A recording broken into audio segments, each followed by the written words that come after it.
রাজধানীর পিলখানায় ২০০৯ সালে তৎকালীন বিডিআর সদর দপ্তরে নৃশংস হত্যাকাণ্ডের ঘটনায় নতুন করে তদন্ত কমিশন গঠনের দাবি উঠেছে।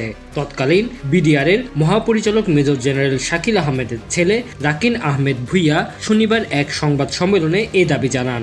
রাজধানীর মহাখালীতে রাওয়া ভবনে ওই সংবাদ সম্মেলনের আয়োজন করা হয়।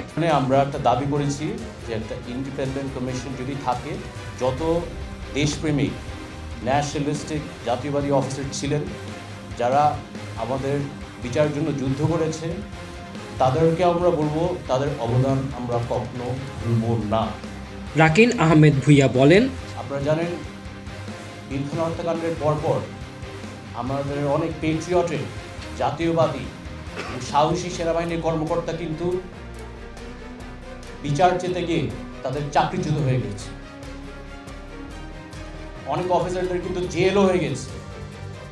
দরবারে শত শত অফিসার আগের রেজিম চাকরি শেষ করে দিয়েছে, সবার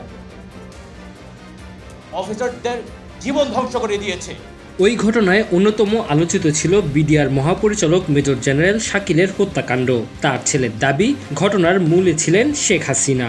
এই হত্যাকাণ্ডের সাথে জড়িত শেখ হাসিনা, ফাজলে নূর তাপস, শেখ সেলিম আর তাদের অনেক লোক আছে যাদের সাথে কমপ্লিসিট। আমি ক্ষমা চাইনি নয়, বলে দিলাম এটা সত্য।